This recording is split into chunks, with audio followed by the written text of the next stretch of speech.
Welcome to The Favorites, the podcast presented by Bet365. We are part of the Volume Podcast Network.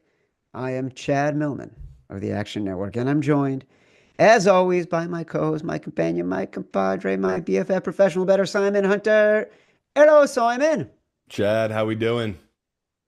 I think you know, because of where we spent the weekend, that I love few things more than the city of Chicago. Oh, yeah.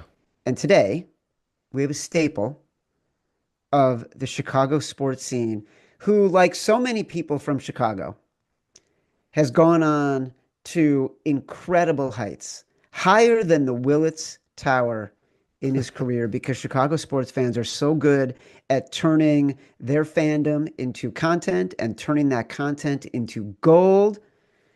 He has now launched into the nationally prominent role at Fox Sports. You can catch his beautiful face every morning on Breakfast Ball on FS1, one of the Windy City's very finest. Welcome back to the program, Danny Parkins, my brother. Guys, thank you so much for having me on. It's the Sears Tower forever.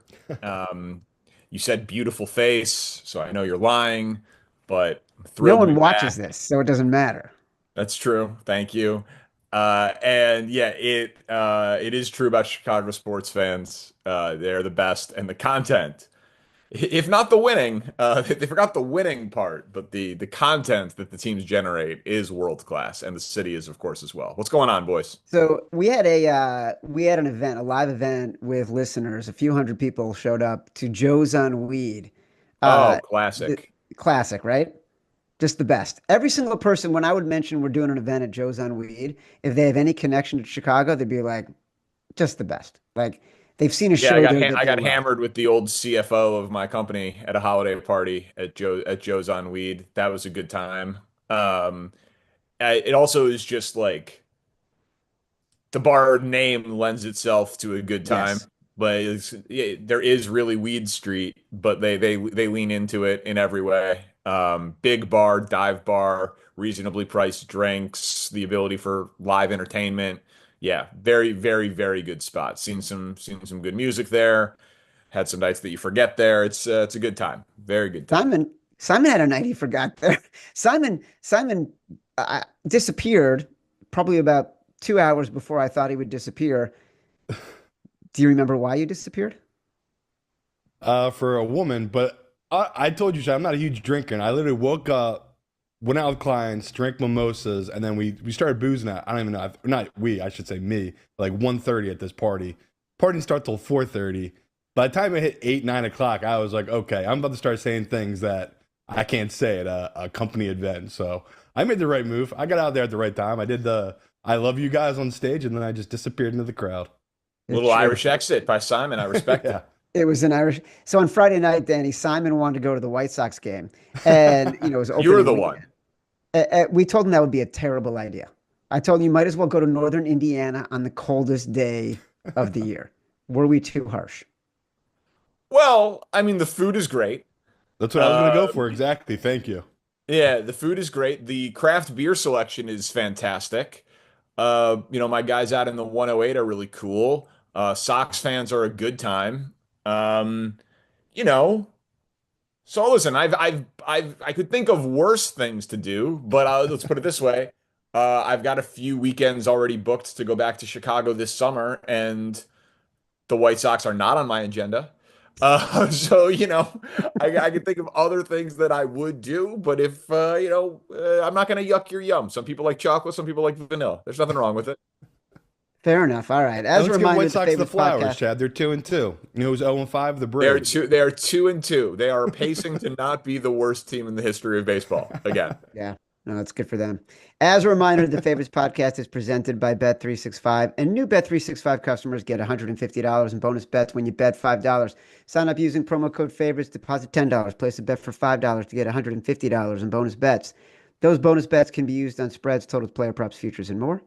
Whatever the moment, it's never ordinary at Bet365. Must be 21 or older and present in Arizona, Colorado, Indiana, Iowa, Illinois, Louisiana, North Carolina, New Jersey, Ohio, Pennsylvania, Virginia, or 18 and older in Kentucky. Gambling problem? Call 1-800-GAMBLER or 1-800-BETS-OFF in Iowa. Terms, conditions, restrictions apply. All right, Danny. Chad. You're a man who knows his way around the world of betting. You and I first connected, I think, 7, 8 years ago now when we were talking betting on various radio shows during NFL playoffs. You immediately struck me as someone who knew the language, and it was not doing this because, oh, betting was the way to get famous. We had Chris Felica on the show the other day, and we were talking about like how things have changed. And for about 2 or 3 years, it was just full of people who want to talk betting to get famous. You come by it naturally. Yeah. Last year, NFL rules changes. They moved the kickoff. If it was a touchback, went to the 30. New rule change as of this week. It goes to the 35, hoping to get more kickoff returns into the game. It's really it's quite a penalty there to get to the 35. I felt like going to the 30 had a huge impact on betting. Do you feel like a 35-yard line will have a huge impact on betting? Yeah, I mean, I'm in favor just from a watchability standpoint of figuring out ways to get in more returns into the game. So I think the thrust of it is good, but it was with how hot the kickers started last year in the NFL, you could get a touchback to the 30, get 2 or 3 first downs, and then Brandon Aubrey was banging field goals through 55, 57 yards like it was nothing. And it was, like obviously that makes the totals go up.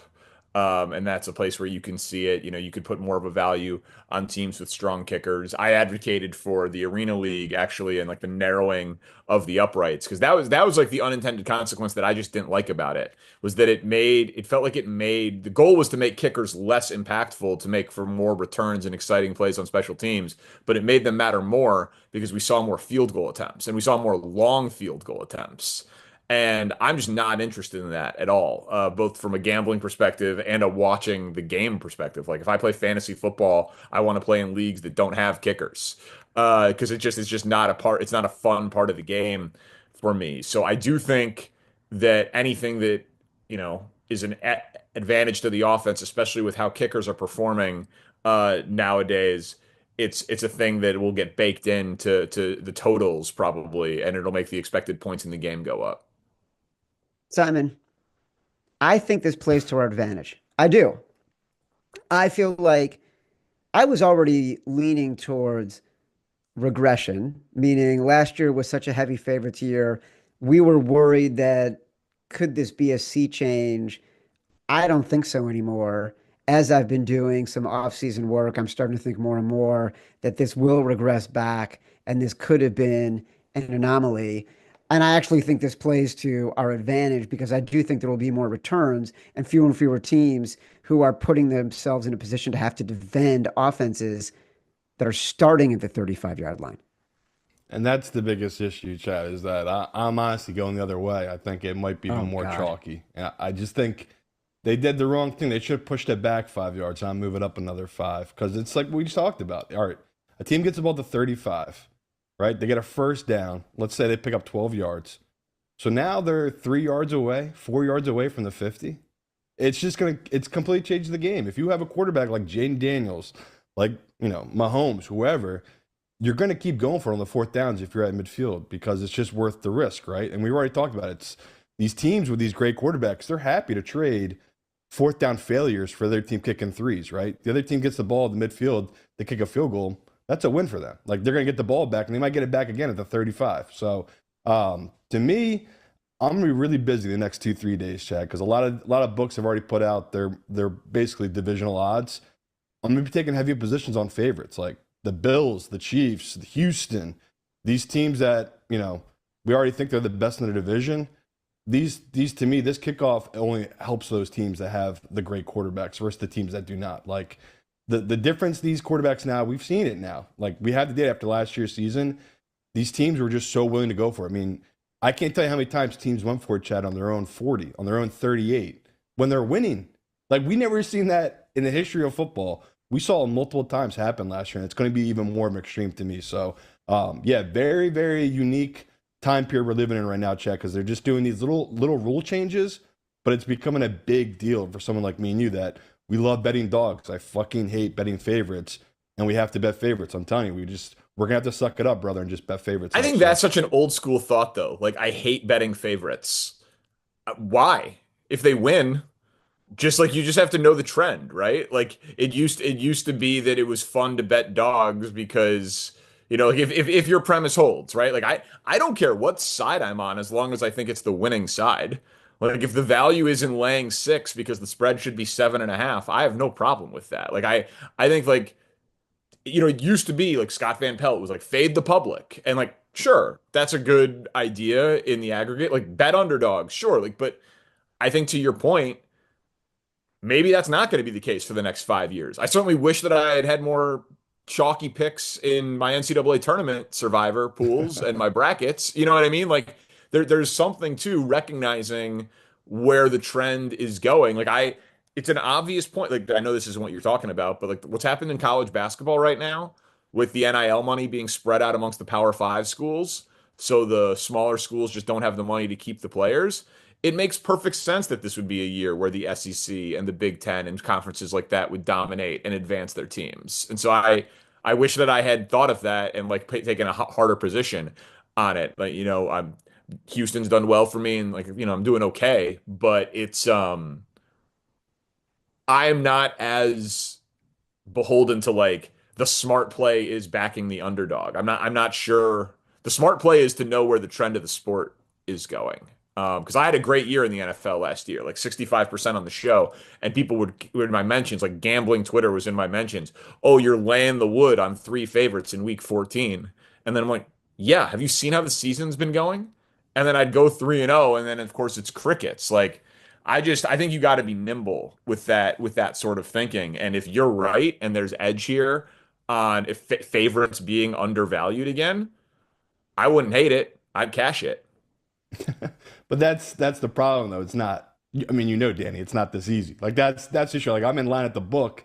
The guy in front of me is like, yeah, I got the Ravens this week. I got the Eagles. I got the Bills, and I got the Chiefs.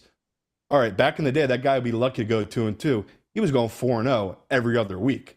Like that does not happen on the spread. Like usually the books catch up to those guys because they know the public's going to bet those high teams, but like the book's going to catch up to it. Neither could me and Chad because me and Chad have made a living betting on the Panthers. We made a living betting on the Raiders, like these teams that suck with bad quarterbacks.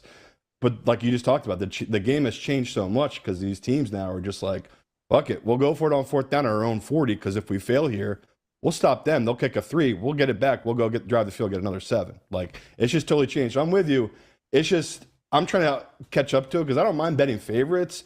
It's just tough. Me and Chad have to give 5 picks every week, and the weeks we pick 4 favorites and 1 dog, me and Chad both feel sick to our stomach. Even if it does win, it just feels unnatural to us because we've both been doing this for over 15 years, and Yeah, we're man. dog Yeah, betters. trust me. Trust me. I feel you, but go 4-1 on your favorites. I don't give the Well, money look, back. historically, historically, you want to be on the same side as the sports book. That Sure. to Right. me is where we ultimately want to end up. It's hard to be on the same side as the sports book when the sports book doesn't want to be on the side of the favorites because that means that everybody is on the same side, right? And Yep. so, how do we reconcile going into a year where we want to be ahead of the trend, also knowing that there's been 1 or 2 years in the history of sports betting against the spread where like you haven't won if you were on the same side at the sports book. I think that's the bigger sort of mind meld that we have to get into. I think that's right. You don't know what the trend is going to be at the beginning of the year, and trends can change and all of that. So, you know, put your numbers out And then if you think it should be 7.5 and it's 6, lay the 6. If you think it should be 4.5 and it's 6, take the +6. Like it's the simplest. I think that like going in with like completely overarching strategies, you want to have positions, you want to have beliefs, you want to believe in teams, but you also gotta just like watch the games and trust your eyes, like and like adapt to it quickly. Like if you caught on early last year with Washington, you're like, oh yeah, this is real. Like this isn't fluky. Like you can snipe some opportunity in that spot. So I don't know what the story of this year will be. I doubt it will be favorites again, to your point, but there will be some team out there that covers as a favorite a bunch, and there will be some team out there that covers as a dog a bunch. Like so, like it's not, you know what I mean? It's not, you don't have to be like I am on team fade the public or I am on team favorite or I am on team underdog. Like I think that there are within the course of a season, a team, a stretch of time, uh, there are just opportunities out there. But it's obviously, listen, betting the NFL is the hardest thing to do. It's the sharpest thing in the world. So it's very, very, very difficult to just to literally, to use your phrase, make a living. Like, I don't know if you're being accurate or not. Like, but like, you know what I mean? To actually like make a living betting the NFL exclusively is almost impossible. Well, so now you've got a big time TV job. And to Correct. I me, do not make a living betting the NFL. that's right, because you've got a big time TV job. You can't give that up. When you were in Chicago doing Chicago radio, it was to me the most natural fit. Like a Chicago guy who loves Chicago sports. How do you go through the process of deciding, all right, I'm going to take my shot. I'm going to move. I'm going to take my family. We're going to leave this very comfortable life where you can make a very good living for a very long time to go on TV and have to talk about everybody. I wasn't worried about the talking about everybody thing. Like, I think that that's like way overstated um, from outside of the industry. Like, obviously, I miss some of the subject matter of the radio show, but I didn't like some of the subject matter of the radio show too. Like, talking about a bad baseball team in June is not fun. Like, I'd rather talk NBA playoffs and I'd rather talk NFL transactions and you know what I mean, that sort of thing. So like the subject matter, yeah, I wish I could do more Bears, but I do some Bears, and I have other outlets for that sort of thing. That piece of it was not even a factor at all. Um, I like new challenges. This was very unexpected, the TV situation. Like I thought I was going to do afternoons in Chicago for forever. To your point, I was making a good living and I would have been happy there. But there's also just, man, there's the brass tacks of I have a 5-year-old and a soon-to-be 3-year-old, and I like taking nice vacations and playing golf at expensive golf courses. Like the radio world, like all of this stuff, is changing and in many cases shrinking. And so I had to be honest with myself of like in 5 years, am I making more money and bigger, making the same amount of money and as relevant, or making less money and less relevant if I stayed at my current spot versus going on national TV, obviously making more money, and being less relevant in one place, but more relevant in everywhere else. And it was a pretty obvious decision when you just put it through the calculus of like, my job is to provide for my family. So it was, there are things that I miss about radio. I I'll do hits on the score. I'm hosting my radiothon on the score this summer. I still have great relationships with all the people there.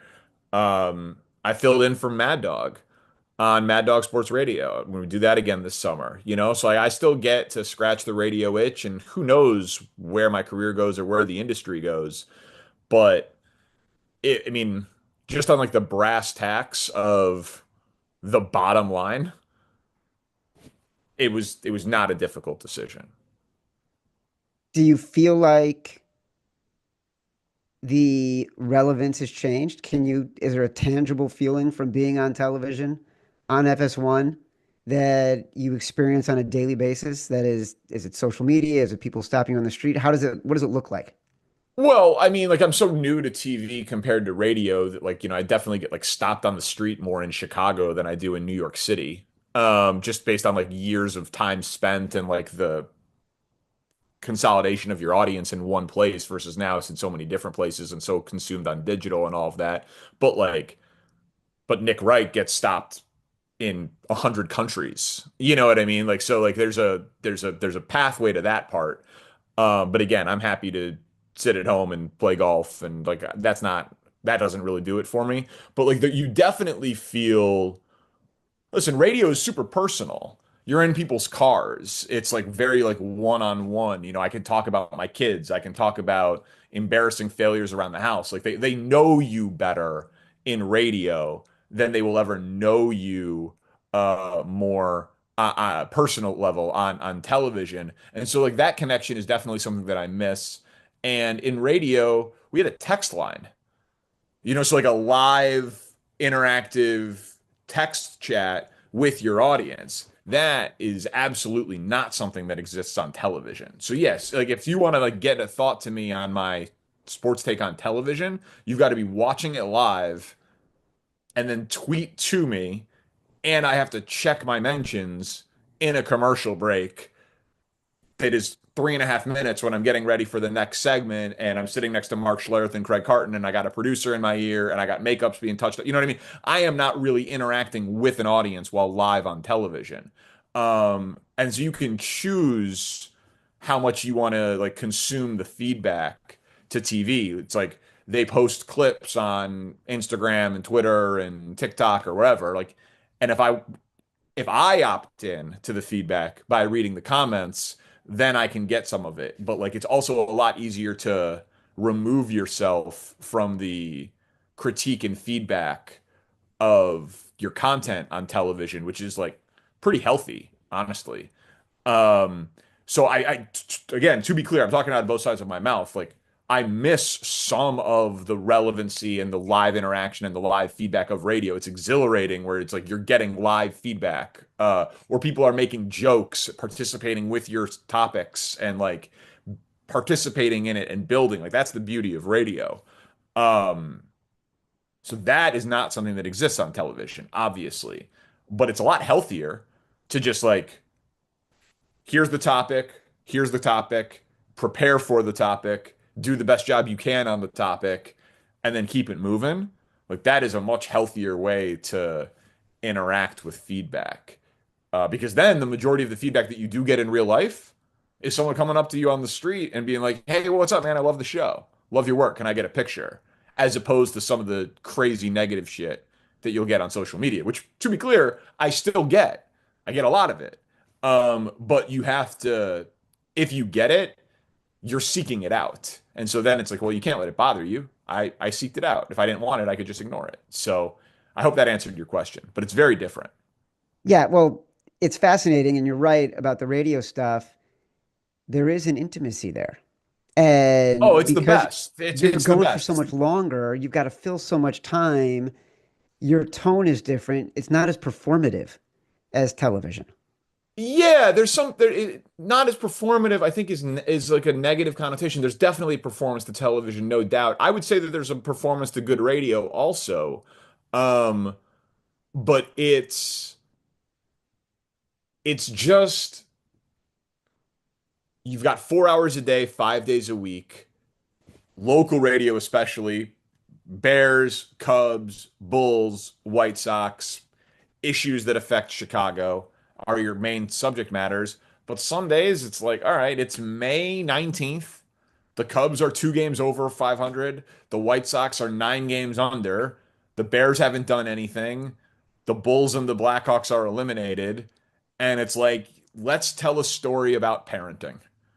You know what I mean? And just try to be funny and relatable. Or let's talk to your producer about his new girlfriend or the way to make a perfect steak and how he taught me how to use a cast iron and then I washed it with soap and he took the cast iron that he gave me back. Like, because I had, desecrated the art of the cast iron, or how I had my nanny push my car out of the snow because she was stronger than me. Like, you know what I mean? Like, I can't get these stories off on TV.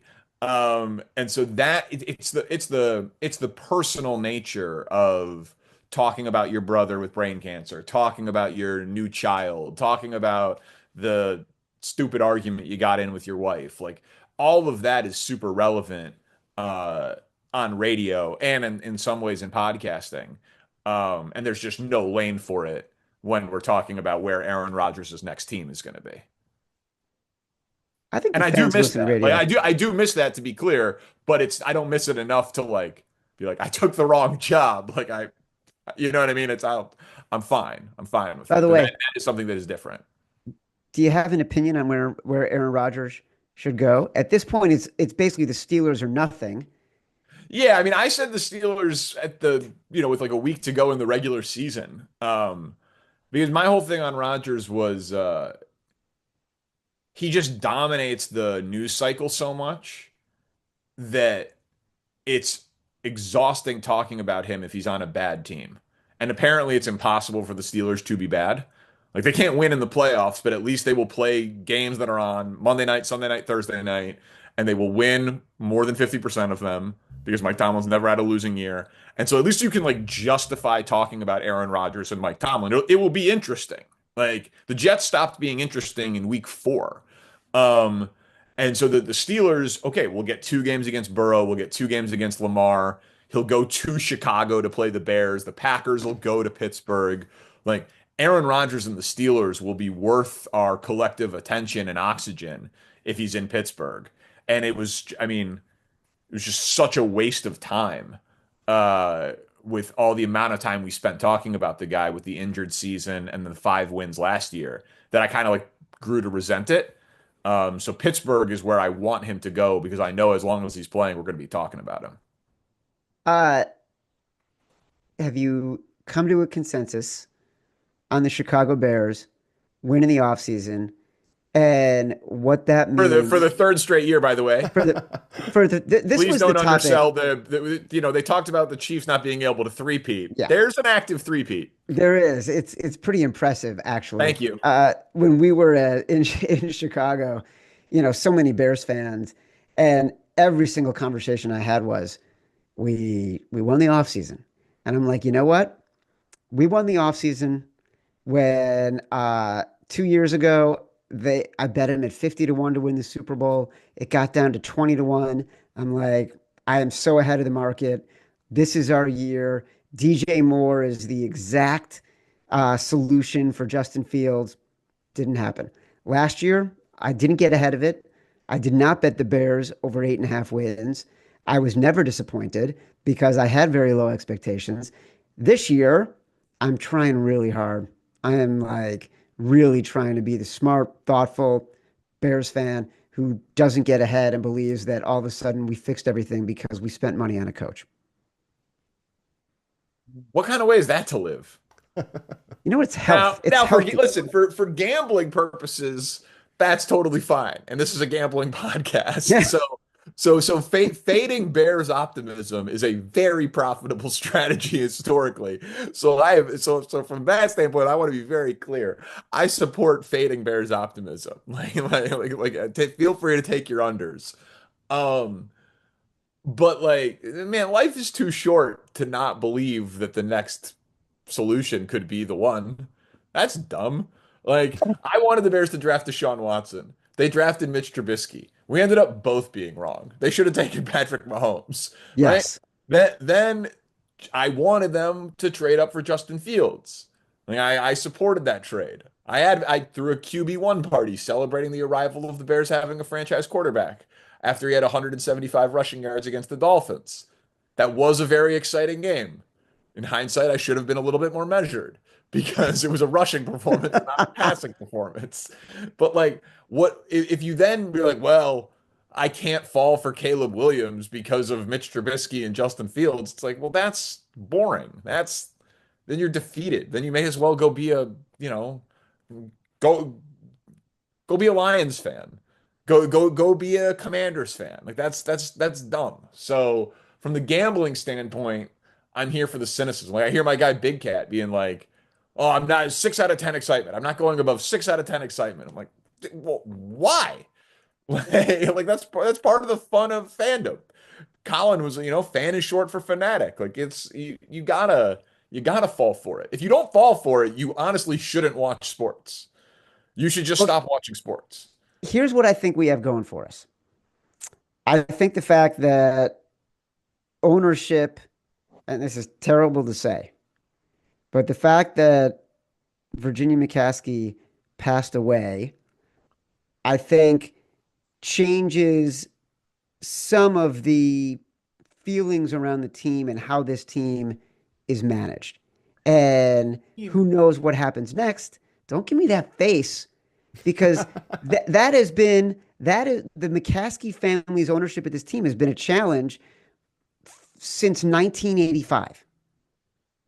Sure. The Bengals were the Bungles, and then they got Joe Burrow. Like they didn't Fair. become the ownership didn't become good. They just got Joe Burrow. That's it. That's all that happened. They got Joe Burrow. The Chiefs didn't win a single game, one regular season game with a quarterback that they drafted from Todd Blackledge to Patrick Mahomes.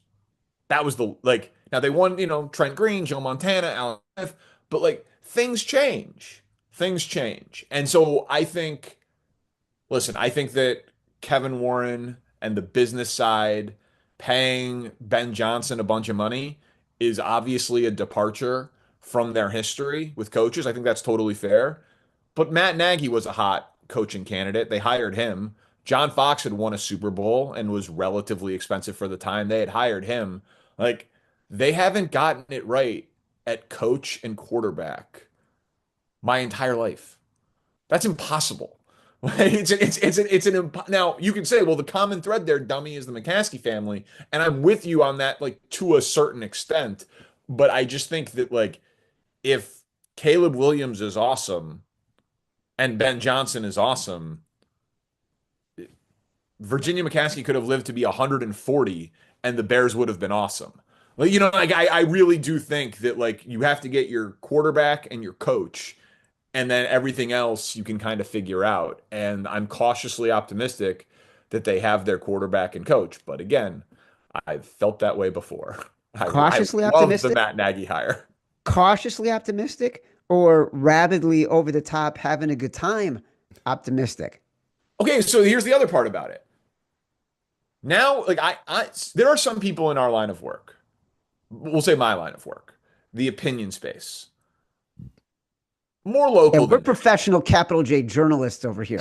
yeah. You're handicappers. You got Simon saying that he's made a living betting the Carolina Panthers. Again, not positive that's exactly true, but we'll see. But we'll see.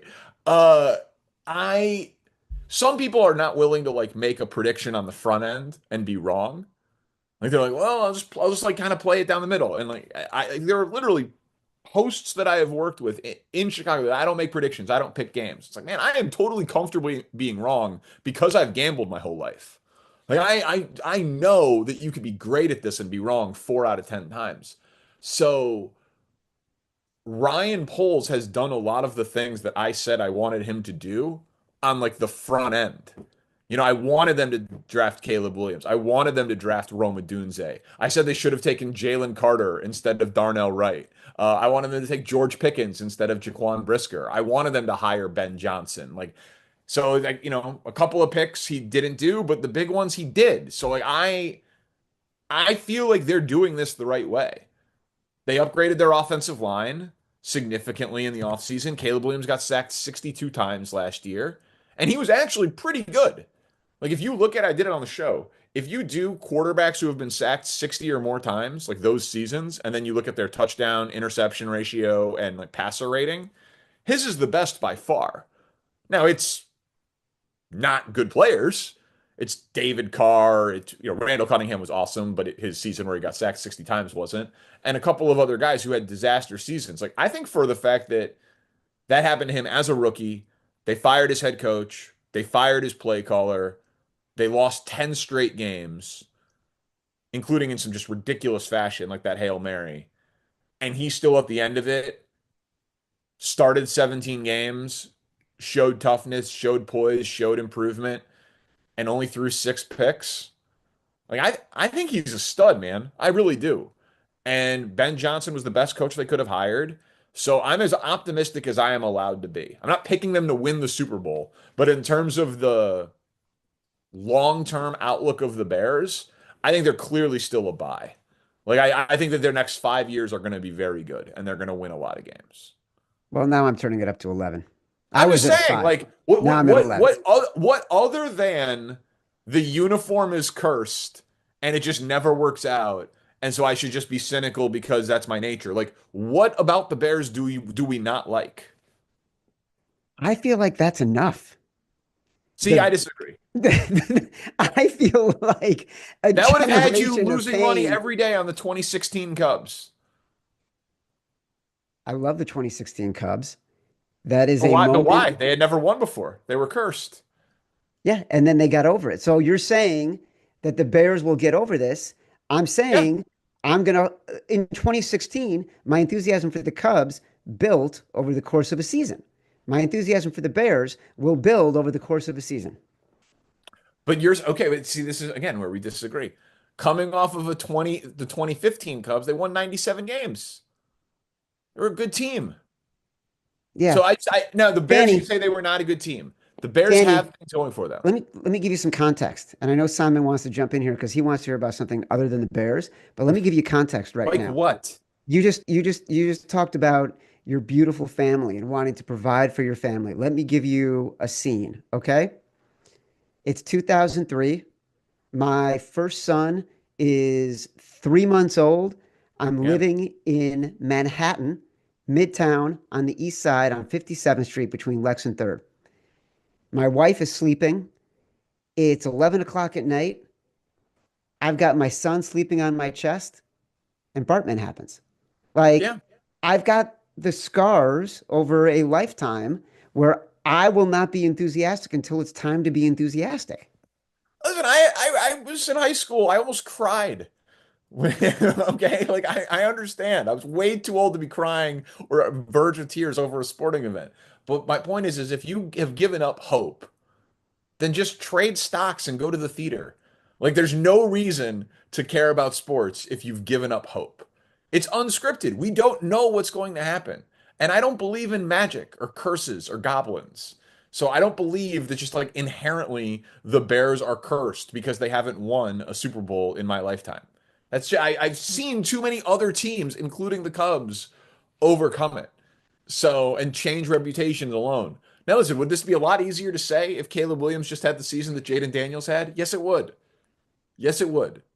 But that's why you need people like me on that wall to be optimistic in the face of overwhelming negativity and pessimism from cynics like Chad Millman. Yeah, when Simon, I let's think talk gambling. about What's happening when I here? think about optimism, I'm thinking about Danny Parkins. That's right. It's the first thing I That's think right. about. That's right. No, I'm not a cold-hearted, sarcastic son of a bitch. I'm a cockeyed optimist. By the Thank you. way, give it time. You're a TV star. You're not living in the Midwest anymore. Give it time. Simon, Eagles win Super Bowls all the time. Well, just to even piggyback off that real quick, Chad, like I always wonder people on TV, like all day I think about football, honestly. Even at night, I'm thinking football. Someone like you, are you always thinking about hot takes? Or do you just say shit on TV and then later someone's like, oh, that was a hot take. You weren't even thinking about it. You just said it and it happened. Do you pre-plan that stuff? Because sometimes, I mean, I've seen it. You come across my timeline just because I'm an Eagles fan. I've seen your Jalen Hurts takes. We don't need to get into that. There's not enough time here to get into it. But do Let's you get into it. pre-plan that? We got Let's get plenty into of it. time, buddy. Let's get into it. Would you trade Jalen Hurts for Josh Allen? Would I trade Jalen Hurts for Josh Allen? Yeah. Yeah. Yeah, Okay. I would Well, trade then we're him. fine. Then we're on the same argument. Okay. And your Eagle fan brethren who said that that was ridiculous can We're defensive right now about Jalen. You know how it is. Yeah, I know. But like people have gone insane. You guys have gone insane. No, we've gone That insane was because apparently a polarizing thing to say that the Eagles would trade Jalen Hurts for Josh Allen. I That was think offensive to Eagles fans. most Eagles fans get upset about people still think Justin Herbert, they would take him over Jalen Hurts. And Here's a question for you. what's the point? If your goal is just to make it to the playoffs and then lose because your quarterback throws 4 interceptions and just dog shit like Herbert, That was what's a bad the game. point? That was a bad game. It's definitely tough to make that argument I know after it's that tough. playoff game. But I am genuinely curious. You brought up Jalen Hurts. I'm genuinely curious. If you switched them and you put Jalen Hurts on the Chargers, do you think they're in that playoff game? Yeah, with that coaching staff and that defense, yeah. And you think the Eagles do not win the Super Bowl? No, because he's not that guy. Like, as much as I love to think, yes, the Eagles were an incredibly complete team. Yeah, like He's that's what I don't understand. Like Eagles fans, like I feel like when you say that, you're actually like undercutting how good your team is. And, like you guys don't even realize it. Like you see it as defense of your quarterback, and I actually take it as an insult to Howie Roseman and Jordan Mailata and Landon Dickerson and Jalen Carter and Cooper DeJean and Quinn Mitchell and Saquon Barkley and Devontae Smith and AJ Brown and like on and on and on down the line. Like it's not an insult to say that your quarterback is a tough no. gamer who doesn't lose you guys games and plays his best in the biggest games, but that 15 guys would win a Super Bowl on that team because that's how good your team is. That's not an insult to Jalen Hurts. It's not, but I disagree with it just because every year the best team usually doesn't win in football. And it's because it's tight. The playoffs, I mean, we've all played sports. We know how it is. Like everyone gets tight and it's really mental when you get to that point because the level everyone's playing it so high. Like, listen, we love Jared Goff on this show. That guy had a great team in Detroit. On paper, just as good as this Eagles team. I mean, you could say, well, his defense had a ton of injuries. Okay, this guy threw 3 interceptions and a pick 6 against that Washington defense. A defense But then how that do you hurts, explain Mahomes? lit up. So what happened to Mahomes in the Super Bowl? Did he just like mentally wilt? He did in some ways. Like if you go back and watch it, Well, right, okay, fine, but but it's not because he's not mentally strong enough to win, right? no. Like in his career, Right. no, he's always overcome. His team that wasn't good adversity. enough. Yeah, but that was just like his ship was taking on so much water. It didn't matter how much he was throwing out. It was like he couldn't stop it, right? That was just never ending amount of a leak. But I just think like the Hurts thing, like we talked about as an Eagles fan, I think that's why we get so defensive. It's like people think it's just because of the team, and it's like, no, he makes these big time throws in these big time moments that I would say 90% of the quarterbacks playing in the league right now cannot make and have never made. So Have that's never why, like, made. you know, I have fun with it because I've it's never made. Okay. yeah, like Yeah, people like want to push back that- on it. Like the fans I hear the most from, just because of how big our show is, are Cowboys fans, and I have fun with it because it is fun. Like I love how passionate Cowboy fans are, and because they're just like Eagles, we're fucking crazy about our teams. And I joke with them all the time. Dak, go through his career, he's had some incredibly talented teams down in Dallas. The man has won 2 playoff games in his career. Why? Because he's not mentally right for the playoffs. Like it's just that it's that big of a difference that something small goes wrong for certain quarterbacks and they can't recover from. Where Jalen Hurts, in my lifetime, as an Eagles fan, it's crazy to say he's the best quarterback we've ever had, man. And that's why I think Eagles fans are so defensive because we've just had shit our whole life at the quarterback Well, position. except for Nick Foles. Nick Foles, yeah, but even you would joke like Nick Foles. That No, was I mean he's just- got to be just like the mentally toughest guy ever, right? Because he won a Super Bowl. I believe he is. He's one Yeah, of okay. he's one of 2 quarterbacks in NFL history that beat Tom Brady in the Super Bowl. Right. So Okay. Right. But so okay. But you again, you're not taking any credit for the Eagles organization in that spot. of course I am. I say Howie's the greatest GM a million times over. Okay. But But I that's just why, like you guys are talking about your head coach. I've been dead wrong. I'm 0 for 2 on Eagles head coaches that have won Super Bowls. I did not like the Doug Peterson hire. I did not like Sirianni. Both won rings. So it's like I do think coaching is important, but like we're talking about here, it's top down, right? It starts with the GM, starts with the ownership, about team building, the right quarterback, the right coach. So yeah, that's just the push against the Eagles that they're the best team that they could put a trash can back there and they would have won the Super Bowl. It's just I think as an Eagles fan, we just think it's all insane because That's it's such like, a straw man. No but one has you think ever Tua, said that. Tua would come to Philadelphia and win a Super Bowl with this past team this Who past year? said that? That's what people are saying. That's what I mean. Who? Who? Nick Wright. He did not say that. But he didn't. He had Jalen Hurts outside his top 15, and he had Tua in his top 15. So that's what I mean. It's like it's Okay, I mean, revisionist I history. don't know. Nick's gambling in Vegas right now, but like, I did not have Tua. Go check out him talking in August last year. He was not a fan of Jalen Hurts. Okay, well, okay. First of all, God, Eagles fans are so sensitive. I thought you guys were tough. I thought Eagles fans were We're tough. not sensitive. We just remember the You are haters. so Like Chad. sensitive. Chad You're talking about last Chad's a August. hater You too. just won the Super Yeah. Bowl. He's since August. He's won. Since August he's won 14. He's won 18 football games, including Super Bowl MVP. A lot has changed since August. Although that said, if that said, I would look. I'm not a huge Jalen Hurts fan. I think he's amazing, but like he's Chad not had a him guy outside his that, top 10 heading into the season, just so we're all on the same what page. what I right now what Maybe I the right top 10. now have Jalen Hurts as a guy as a better. I don't want to have the ball if I have bet against his team as a top 5. Would I rather have Jalen Hurts over Matthew Stafford if I've bet against Matthew Stafford? Like both No, you guys would have Matt Jaden Stafford Daniels. is better Both you than guys would have Jalen. Jaden Daniels over Hurts, correct? Yes. Okay. Jaden Daniels is 1 year younger than Hurts, and he's played in the NFL for 1 year. Hurts has played for 5 years. Yeah. And that's my issue. Is people think Jaden Daniels is a better quarterback now than Hurts because of one good year, rather than a guy who's played for 5 years, been to 2 Super Bowls. It's could a have 2 team Super Bowl sport, wins. dude. It's a team sport.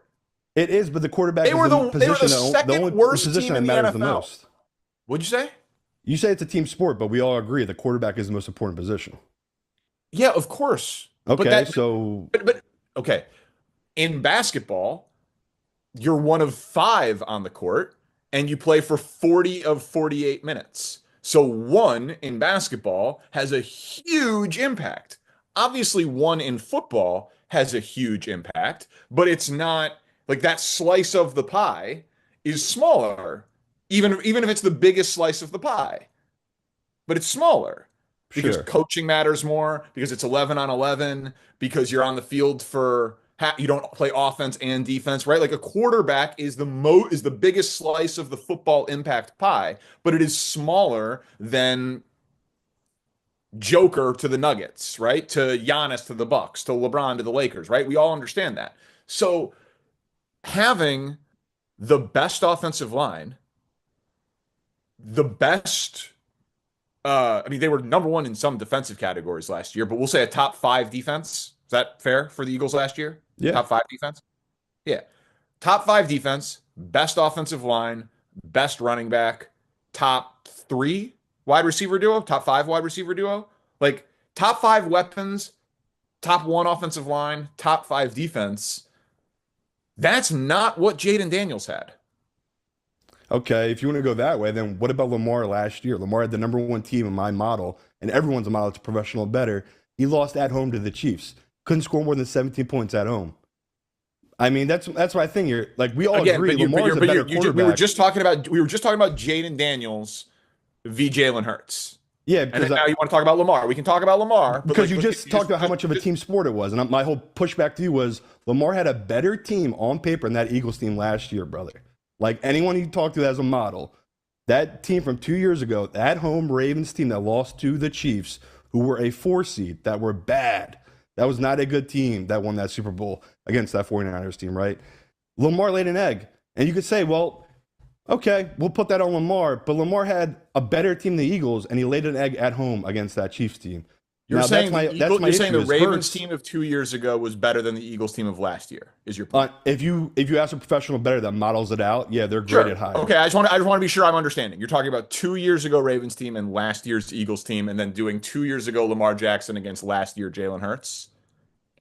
No, that's what you're asking. Missing my point. Because that's not exactly apples to apples, and so and again, using one data you just said point, the best team. Right. Okay. The best team doesn't always win, but one data point of single elimination, like That's why extrapolating out and being like he wilted in this playoff game. It still is just one game. Again, difference with basketball. The most important game. Yes, the most important game. Yeah. Yeah, But that's what I think people in media, I feel like you guys are missing the point here, where it's like Lamar, no one's doubting Lamar is a better quarterback than Jalen Hurts, right? Me and Chad will do our top 10. We'll have Lamar above him. But my whole issue is, like, Hurts doesn't give the credit for what he does. Is in the playoffs, he makes it all work. He doesn't wilt. He doesn't throw balls at guys' feet. Like, honestly, like, so is saying Jalen Hurts is the 7th best quarterback in football after being the Super Bowl MVP, is that, like, disrespectful? It depends who you have above him. Like, if you had Stafford above him, I have no issue with that. If you have Justin Herbert above him, I have an issue with that. Mahomes, Allen, Lamar, Burrow, Stafford, I would say that Jaden Daniels is better. Again, isolating performance. I mean, because like we have 1 year and he won what, 3 playoff games or two playoff games? Sure. In 1 year with a worse team. But like he was mentally tough enough to not wilt in the first 2 games, but then he was mentally weak in the NFC Championship game. Like, I just don't do my analysis off of like one game like that. Like, Jalen Hurts is a gamer. But that's my issue, is you are doing it off one game. He was the Super Bowl MVP. That changes things. But that's what I'm saying, is you're giving him his flowers now because of one game. That you're missing the whole point. He was also awesome in the first Super Bowl. Yes. The first thing I said about Jalen Hurts was he's a gamer. He plays his best in the biggest games. That was the first thing I said about him. But you just said you still would say Lamar is better than him, who doesn't play his best in the biggest games. Right, because we're talking saying about that because of the body of work, because of the sample. Agreed. What? I said, yeah, for regular season, we're saying we do our top 10 list. Who's the better quarterback? Yeah, Lamar again, Jackson. at the position, Lamar Jackson is the better quarterback. Of course, he's a 2-time MVP. But he wilts in the biggest games, the most important games. So that's the tough part. Is like I'd rather have Hurts than I would Lamar. No, you wouldn't. I would. No, that's no way. No, you wouldn't. You guys don't know about winning. You're talking to a winner here. You wouldn't. I would, because I've seen the moments, man. Like, again, I've made a ton of money fading Lamar in the playoffs, and every year I got to hear from Ravens fans saying you're going to get caught. We're different this year. The team is different. Oh, we got Derrick Henry. It's different. It's never different. It's always been the same. And that someday he'll break through, right? Peyton Manning eventually broke through. He got over that hump that is Tom Brady. Like, I'm sure Josh Allen will get over the hump that is Patrick Mahomes. It's just, as an Eagles fans, I think that's what we're so annoyed about, is just the Hurts disrespect was just so insane coming into the season because he had one down year where all these other guys can have just a bunch of nothing years. Like, okay, good regular season, playoffs time come and they falter. So that was just my biggest issue. Danny, I think, Danny. sorry. It's very sensitive. Very sensitive. Here's what I'm hoping for. But I love it. That's why I love the Jalen Hurts debate, because it's fun because I can see it from both sides. Here's what I would like, Danny, for you and I. Yeah. I would like for you and I to have the opportunity to be as sensitive and defensive about Caleb Williams after he's won 2 Super Bowls as Eagles fans can be about Jalen Hurts. And over let's do it this way. What rules do you think the NFL is going to have to change to counterbalance Caleb Williams' greatness? Like banning the tush push. That's right. But I can't even imagine right now, because I can't even wrap my head around the idea of the Bears being good enough to need rules changes. I bet you that you're only going to be allowed to throw from inside the hash marks after Caleb Williams this year. You can only throw from inside the hash marks and with your opposite hand. Yeah, that's right. And also your helmet has to be on backwards. Yeah, in Chicago. It has to. You can only do that at home. Yeah, I think that's what's coming. I think that's what's coming. But Sam, to answer your point, your question, I think about what I'm going to say on TV before I say it. That's how that will go. I'm saying, it's gonna be a hot. It's gonna be a hot topic though. Like, it's a hot take. No, man. I think what you just said is a hot take. You said that you would rather have Jalen Hurts than Lamar Jackson. That's a hot take. Welcome to television. Thank you. You know what I mean? People say hot take is a pejorative, but you really believe it, right? I really believe in the sense that I have the data to back it up for sure. Well, do you see me going on TV without data and facts behind me? Not you. but Okay. we know a lot of people do. No, not definitely not you, but I'm just no, I'm just curious. But like, I think that but by the way, there's plenty of data that can show that Lamar Jackson is better than Jalen Hurts. You can sure in the manipulate regular data to make any season. case that you want. Again, if you want to dominate the regular season, dominate it. Okay, fine, but that again, that's again. I can show you plenty of data that says Lamar's better than Jalen Hurts, and you can show me playoff data that says that Jalen is better than Lamar, and then I would come at you and argue sample size, and then you would come at me and argue your model for overall team support, and like that's the beauty of sports, man. Like it's a like you can have data, It's I can It's also have the data. best. beauty. That's the beauty of doing it on television. You can have that argument and that debate nonstop for just about every team in every single sport, like we've just been having. Like there are data points that can be used to support your argument, no matter what your argument is. The fun part is when you truly go all in and believe it, have to defend it, and then have to live with it over the course of an entire season. No doubt. Like, and I love planting my flag and taking a position, and it's what makes it fun. And by the way, I have no problem saying I was wrong. I obviously was wrong about the Eagles. You know what I mean? Like I obviously was wrong. And then I just say I was wrong. Like it doesn't bother me at all. Like the losing bets bothers me. Like you know what I mean? Like being wrong about an opinion, it doesn't mean I don't believe it. It doesn't mean it's fake. And by the way, I have a researcher dedicated to propping up my takes with data and with facts and with information. Like it's an amazing amount of resources that we have at our disposal. But yeah, some people just don't have an ability to admit that they're wrong. And I think that that's like just a bad character trait. And by the way, Which is harder. I genuinely feel like being a gambler helps you admit you're wrong because it's Well, I so was hard. going to ask you that before we get out of here. Which is wrong? Which is harder? Being wrong for betting and having to defend it versus being wrong for an opinion and knowing that you got to come back with another opinion the next day. Um,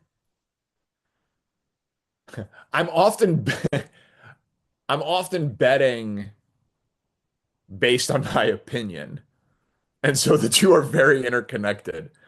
Um, but again, I don't really look at either as like being hard. Like it's just the job. Simon, what were you on picking NFL this year?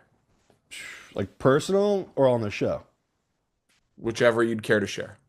I'd have to go back and look, but like personally, probably right around 50%. Like Right. it wasn't a good year, it wasn't a bad year, but luckily, like Chad knows, I gave out the Chiefs and Eagles Super Bowl matchup, so it's like I made six figures on Super Bowl futures. So it's like my life, I can't complain. I can't complain, Great. brother. Great. You crushed it. Yeah, That's awesome. But 50-50 on like picks. it was tough. How many shows did you miss? Zero. Right. So one has no bearing with the other. Like it's part of it. You talk about the wins, you talk about the losses, you talk about the correct predictions, you talk about the wrong predictions, and you still do content and you still show up because you're a professional. Like, you know what I mean? Like, so like, and by the way, that's sick that you made six figures on that. That's awesome. It was Well, fun. you know what I mean? It was fun. It's not, text me that on the side next time. Um, I got you. Chad, listen, thank God, because I was almost going to lose my shit on Chad, but thank God Chad made the bet too. yeah, that's excellent. But yeah, it's the type of thing where it's like, I don't, I'm not betting more than I can afford to lose, so the losses don't like really hurt you in that sense. And then the thing that pays the mortgage is the takes and the TV show. And so just show up, win or Just lose, try. right or wrong. You know, like just be a professional about it. So like neither one really bothers me. I'll be honest with you. Danny Parkins, breakfast ball. We're glad you showed up for us Albeit a little today. late. It doesn't Like, Right matter. on time. Right on time. Dude, you showed up. I You apologize gave for your that. all. And I have You no talked idea if some this is what you guys wanted to talk about. If you guys wanted to do like NL Central futures, but I'm glad.